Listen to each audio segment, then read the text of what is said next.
দেখছো ঘটনা যেন ঠিক সেই আয়নাবাজি সিনেমার মতো, যেখানে অভিনেতা চঞ্চল চৌধুরীকে দেখা যায় অর্থের বিনিময়ে সমাজের প্রভাবশালী অপরাধীদের হয়ে জেল খাটেন।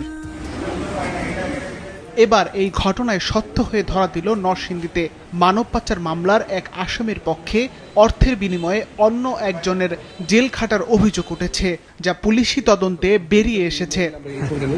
জানা যায় ২০২৪ সালে জেলার রায়পুরা থানায় স্থানীয় সেলিমের বিরুদ্ধে মানব পাচার মামলা করেন মনির মিয়ার স্ত্রী।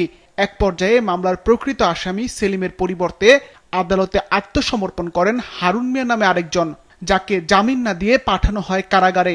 প্রায় ১ মাস ৬ দিন জেল খাটার পর বিষয়টি ধরা পড়ে। গত 18 তারিখে ওই হারুন নামে বন্দির জামিননামা আসে এবং 19 তারিখে আমরা তাকে ছেড়ে দিই। ছেড়ে দেওয়ার পর 19 তারিখে জামিনে যাওয়ার পর পুনরায় তাকে অন্য মামলায় সে পুনরায় কারাগারে আবার অন্তরীণ হয়। বর্তমানে সেও কারাগারে আছে এবং মূল যে বন্দিটা সেলিম সেও কারাগারে অন্তরীণ। আমি বাধ্য হয়ে মামলা করি 420-এর, প্রতারণামূলক মামলা 419 বিভিন্ন ধারায় প্রতারণা মামলা করি।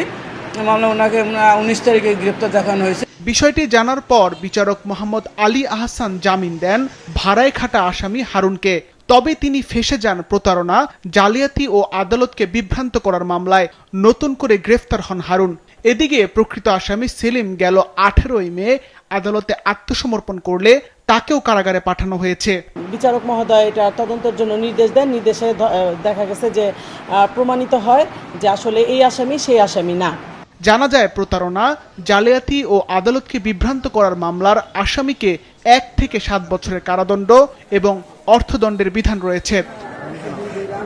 সিফাত রহমান, মাছরাঙ্গা, নিউজ ডেস্ক।